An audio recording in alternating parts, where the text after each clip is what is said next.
Welcome to the Manager Lab, where we delve into the increasingly dynamic world of talent management.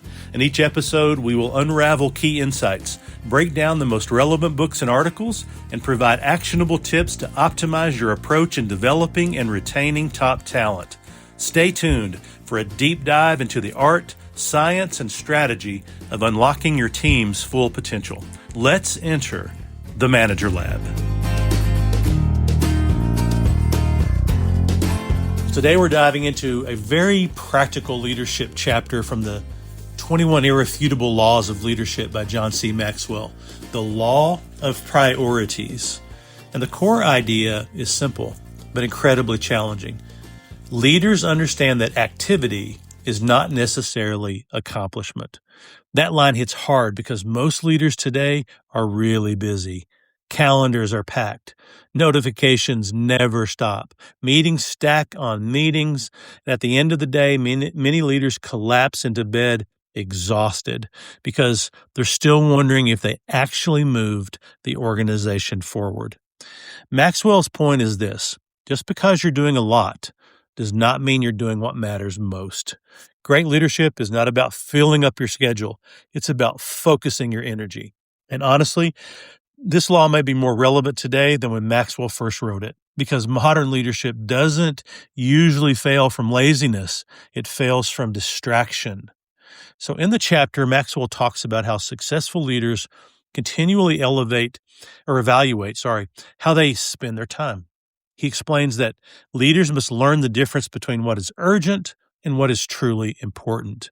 He shares examples of leaders who become overwhelmed because they tried to do everything themselves. And eventually they discovered something very critical. If everything is a priority, nothing is.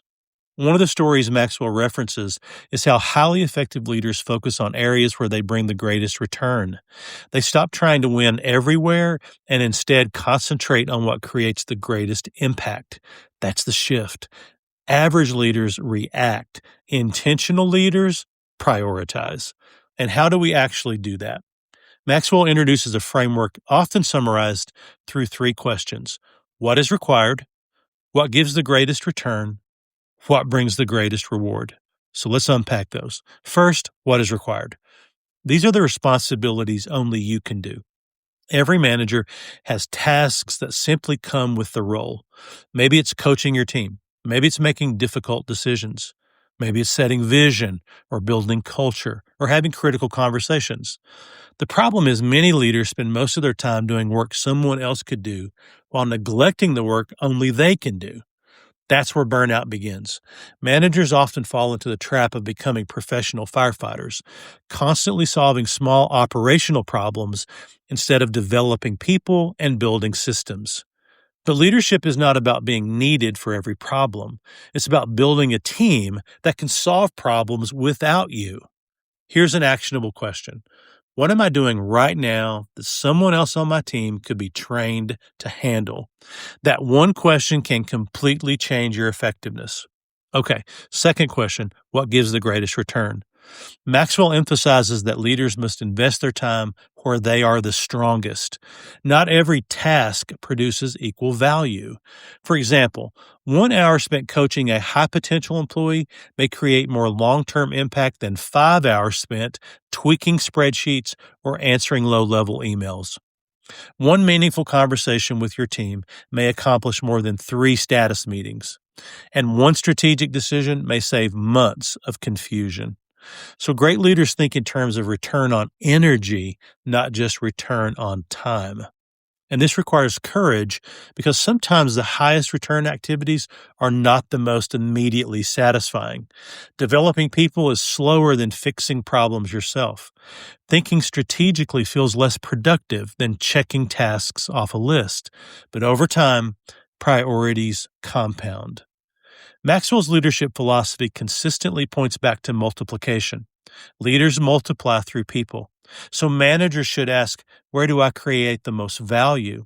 What activities move the mission forward and fastest? What strengths should I spend more time using? And maybe, just as importantly, what needs to come off of my plate?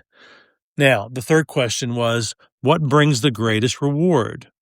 This part is powerful because Maxwell reminds leaders that fulfillment really matters. Not every responsibility energizes you equally. Some work drains you constantly. Other work brings life to you and everyone around you. The best leaders then learn to spend more time in areas where passion and contribution intersect. Why? Because energized leaders energize teams. People can feel when a leader is operating from purpose instead of pressure.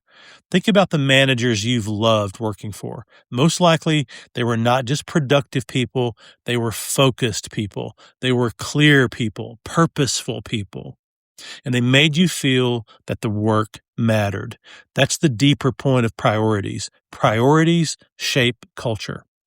Your team watches what gets your attention. They notice what interrupts you. They notice what you celebrate. They notice what you make time for. If a manager says people matter, but then never has time to coach them, the team notices that. If a leader says culture matters, but spends every meeting talking only about numbers, the team notices that. Your calendar communicates your values. That may be one of the biggest takeaways from this chapter. So let's get very practical. Here's 5 actionable leadership habits from the law of priorities. Number 1, schedule your priorities before your interruptions. If you don't proactively protect what matters most, the urgent will always consume the important. Block time for coaching, block time for strategic thinking, and block time for development conversations. Do not merely hope these things happen. Number 2, use the 80-20 principle, the Pareto principle. Maxwell frequently references the idea that a small percentage of activities often produces the majority of results. So ask yourself, what 20% of my leadership activities produces 80% of my impact? Then spend more time there. Okay, number 3, delegate earlier than feels comfortable. Many managers wait far too long to empower others because teaching them takes time. But if you never delegate, you become the bottleneck. Short-term efficiency can create long-term limitations. Number 4, review your calendar honestly. Your calendar will tell you the truth about your priorities, not your intentions, not your aspirations, your actual priorities. If someone examined your last 2 weeks, would they clearly see investment in people, vision, culture, and leadership? Or just reaction and survival?